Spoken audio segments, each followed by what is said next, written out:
नमस्कार दोस्तों, मैं अशोक सेहरा आपका स्वागत करता हूं और आज चर्चा का विषय है समसामयिकी के ऊपर।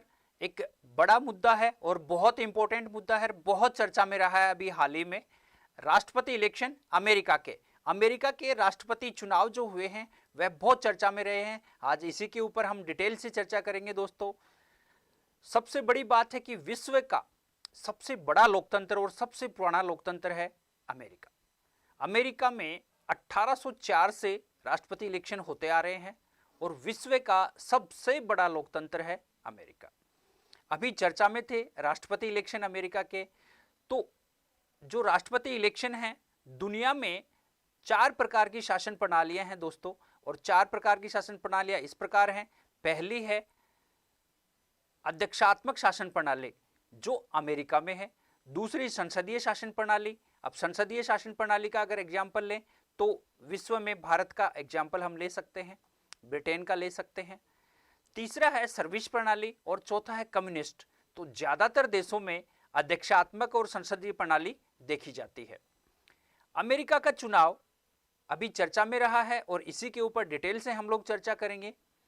अमेरिका चुनाव की डेट जब भी इलेक्शन होते हैं तो पहले से ही निर्धारित हो जाते हैं। जैसे अभी 2020 3 नवंबर 2020 को राष्ट्रपति इलेक्शन हुए हैं और शपथ ग्रहण होगी जनवरी 2021 में, यानी जनवरी 20 2021 में राष्ट्रपति इलेक्शन में जो चुने गए हैं जो बाइडेन, वह शपथ लेंगे 20 जनवरी 2021 को और शासन स्थापित करेंगे। इसकी डेट ऑलरेडी पहले से ही निर्धारित हो जाती है दोस्तों कि किस डेट को नामांकन भरा जाएगा, किस डेट को इलेक्शन होगा और किस डेट को शपथ होगी। यह अमेरिका में पहले से डिसाइड हो जाता है। अब अगर इसकी तुलना हम भारत से करें तो भारत में ऐसा कुछ भी निर्धारित नहीं होता है। इलेक्शन निर्धारित जरूर होते हैं लेकिन किस डेट को होंगे ऐसा कुछ भी निर्धारित नहीं है।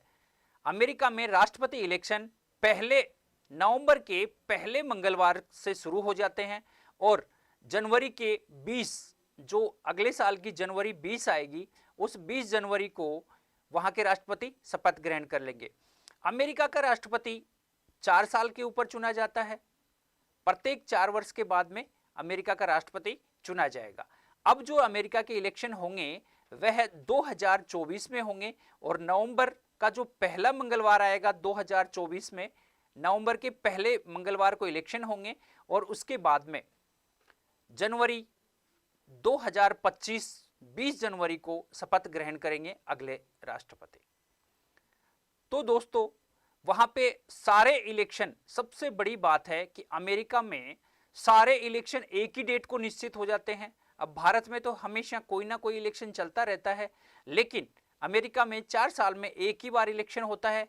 उसी समय निचले स्तर से और राष्ट्रपति तक के सारे इलेक्शन हो जाते हैं। तो बात करते हैं कि पिछले 200 वर्षों से लगभग वहां पे राष्ट्रपति इलेक्शन होता आ रहा है, वह कैसे कैसे हो रहा है इसके बारे में। अमेरिका की चुनाव लीप वर्ष में होते हैं, जैसे अभी 2020 में हुए हैं, अगले 2024 में होंगे। अब बात करते हैं कि अमेरिका में राष्ट्रपति कैसे चुना जाता है और इसकी तुलना हम लोग भारत से करते हुए चलेंगे। अमेरिका में जो इलेक्शन होते हैं वह सीधे जनता के द्वारा नहीं होते हैं। जनता सीधे राष्ट्रपति को वोट नहीं करती है। ऐसे ही भारत में भी सीधे जनता राष्ट्रपति को वोट नहीं करती है। जनता इलेक्टोरल कॉलेज को वोट करती है और इलेक्टोरल कॉलेज बाद में राष्ट्रपति का निर्वाचन करता है। अमेरिका में 2 पार्टियों का दबदबा है दोस्तों। अक्सर पूछा जाता है एग्जाम में कि कौन कौन सी पार्टियां हैं, तो पहली पार्टी है रिपब्लिकन और दूसरी है डेमोक्रेटिक। अब इनके चुनाव चिन्ह भी अक्सर पूछे जाते हैं, डेमोक्रेटिक का हाथी और रिपब्लिक का गधा। और अभी वर्तमान में रिपब्लिक पार्टी से डोनाल्ड ट्रंप थे और डेमोक्रेटिक पार्टी से जो बाइडेन राष्ट्रपति के उम्मीदवार बने थे। अमेरिका का जो झंडा है, पहले उसके बारे में बात कर लेते हैं दोस्तों। पार्टियों की बात तो हो गई, तो अमेरिका के झंडे से समझ में आ जाता है कि वहां की शासन प्रणाली कैसे होगी।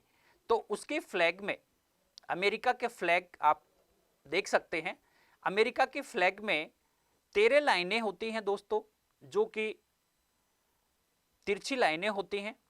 इसमें से 7 लाइन होती हैं वह रेड कलर की होती हैं और 6 लाइनें होती हैं वह व्हाइट कलर की होती हैं। तो ये जो 13 लाइनें हैं, ये 13 जो लाइन हैं ये प्रतिनिधित्व करती हैं जो ब्रिटेन से स्वतंत्र हुए थे अमेरिका का क्षेत्र, वह 13 स्टेट को इंडिकेट करता है। और इसके बाद में झंडे में नीले कलर के जो स्टार्स आपको दिखाई दे रहे हैं, इस नीले कलर में जो स्टार्स बने हुए हैं यह प्रतिनिधित्व करते हैं अमेरिका के जो अन्य राज्य हैं उनका प्रतिनिधित्व करते हैं। इन्हें यूनाइटेड स्टेट बोला जाता है। अमेरिका के राष्ट्रपति की योग्यता, अमेरिका का राष्ट्रपति अमेरिका का नागरिक हो, उसकी आयु 35 वर्ष पूरी हो चुकी हो और 14 वर्ष से वह अमेरिका में रह रहा हो। चाहे किसी भी देश का हो सकता है वह व्यक्ति, लेकिन 14 वर्ष से अमेरिका में रह रहा हो, 35 वर्ष आयु पूरी कर चुका हो और अंग्रेजी भाषा का ज्ञान हो, वह व्यक्ति अमेरिका का राष्ट्रपति बन सकता है। राष्ट्रपति के इलेक्शन, अमेरिका के राष्ट्रपति के इलेक्शन 4 भागों में बटा हुआ है। पहले भाग में प्राइमरीज और कॉकस। तो प्राइमरीज में आम नागरिक भाग लेता है और आम नागरिक भाग लेकर यह बताता है कि हमारी संसद का उम्मीदवार जो राष्ट्रपति उम्मीदवार होगा वह कौन होगा। इसमें वोटिंग होती है और इसके बाद में वह सुझाव देता है कि हमारी जो राष्ट्रपति होंगे वह कौन उम्मीदवार होंगे। कॉकस में क्या होता है दोस्तों, कॉकस में जिन क्षेत्रों में पार्टी का दबदबा होता है वह क्षेत्र होता है कॉकस, और वहां पर लोग एकत्रित होकर और समर्थन के रूप में हाथ उठाकर समर्थन करते हैं उम्मीदवार का। इस तरीके से पारंपरिक और कॉकस में अंतर क्या है कि पारंपरिक में वोट करके और समर्थन करते हैं कि हमारा ये उम्मीदवार होगा राष्ट्रपति के रूप में, और कॉकस में हाथ उठाकर समर्थन करते हैं कि हमारा ये उम्मीदवार होगा राष्ट्रपति इलेक्शन में। अमेरिका राष्ट्रपति का द्वितीय चरण, अमेरिका राष्ट्रपति के द्वितीय चरण को नेशनल कन्वेंशन बोला जाता है और द्वितीय चरण में जो प्रथम चरण से उम्मीदवार बनकर द्वितीय चरण में आते हैं वह उम्मीदवार राष्ट्रपति के लिए नामित होता है, और इस चरण में जो राष्ट्रपति पद के लिए उम्मीदवार होता है वही उपराष्ट्रपति का नाम का सुझाव देता है कि उपराष्ट्रपति कौन चुना जाएगा। अलग अलग पार्टियां अपने राष्ट्रपति के समर्थन में समर्थन जुटाने के लिए भरसक प्रयास करती हैं। टीवी के ऊपर इनकी बहस होती है और टीवी के ऊपर अपने एजेंडा बताया जाता है कि अगले 4 साल में किस तरीके से हम देश का विकास करेंगे। कैंपेन चलती है राष्ट्रपतियों की, और कैंपेन के अंदर ये सारे एजेंडे, सारे डेवलपमेंट जो देश में करना चाहते हैं उनके ऊपर बातें करते हैं। इससे अगले सप्ताह दूसरे चरण के नेक्स्ट सप्ताह में स्विंग स्टेट की प्रक्रिया चालू होती है। स्विंग स्टेट प्रक्रिया, स्विंग स्टेट प्रक्रिया क्या होती है दोस्तों, इसके बारे में थोड़ा सा जानते हैं। ये ऐसे वोटर होते हैं जो किसी भी उम्मीदवार को समर्थन प्रदान कर सकते हैं। तो अगले सप्ताह में जितने भी राष्ट्रपति उम्मीदवार होते हैं वह स्विंग स्टेट प्रक्रिया के तहत उन वोटों को रिझाने की कोशिश करते हैं जो किसी भी उम्मीदवार को समर्थन प्रदान कर सकते हैं। स्विंग स्टेट को स्वतंत्र राज्य भी कहा जा सकता है एक तरीके से। अमेरिका का तीसरा चरण, इसे जनरल इलेक्शन बोला जाता है दोस्तों, और इसमें अमेरिका के ये राज्य एक राष्ट्रपति और एक उपराष्ट्रपति के लिए मतदान करते हैं, और यह जो वोटर होते हैं अमेरिका के राज्यों के, यह एक समूह को चुनते हैं और उस समूह को इलेक्टर कहते हैं। यह इलेक्टर किसी न किसी राष्ट्रपति उम्मीदवार को अपना समर्थन देता है। अमेरिका में राष्ट्रपति इलेक्शन का चौथा चरण, और चौथे चरण में जो तीसरे चरण में इलेक्ट होकर आए हैं उन्हें इलेक्टोरल कॉलेज बोला जाता है। यह इलेक्टर होते हैं, यह एक समूह बनाते हैं और इलेक्टोरल कॉलेज उसे बोला जाता है। इसमें 538 सदस्य होते हैं। हर राज्य का इलेक्टर चुनने का अलग अलग कोटा होता है। 438 सदस्य जो हाउस ऑफ रिप्रेजेंटेटिव को प्रतिनिधित्व करते हैं और 100 सदस्य सीनेट को प्रतिनिधित्व करते हैं। इस तरीके से 538 सदस्य चुनकर आते हैं समूह के रूप में। इलेक्टर चुनने के बाद जनता की सीधे रूप से चुनाव में भागीदारी समाप्त हो जाती है और ये जो इलेक्टर चुने गए हैं यही फिर आगे राष्ट्रपति को चुनते हैं।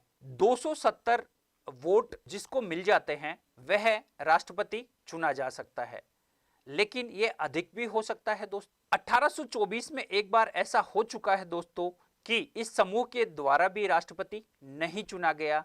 तो फिर क्या होता है कि जो प्रथम 3 उम्मीदवार होते हैं, प्रथम नंबर पे, द्वितीय नंबर पे और तृतीय नंबर पे, उनको निचला सदन, जो अमेरिका का निचला सदन होता है, हाउस ऑफ रिप्रेजेंटेटिव, वह तीनों में से एक राष्ट्रपति चुनता है और जो 2 सदस्य बच जाते हैं चौथे नंबर और 5वें नंबर के राष्ट्रपति उम्मीदवार के लिए, वह फिर सीनेट उसमें से एक उपराष्ट्रपति चुनता है। ऐसा एक बार 1824 में हो चुका है। तो दोस्तों, इस तरीके के महत्वपूर्ण मुद्दों के ऊपर चर्चा के लिए जुड़े रहें ब्लैक कैट एकेडमी के साथ में, लाइक शेयर सब्सक्राइब करते रहें।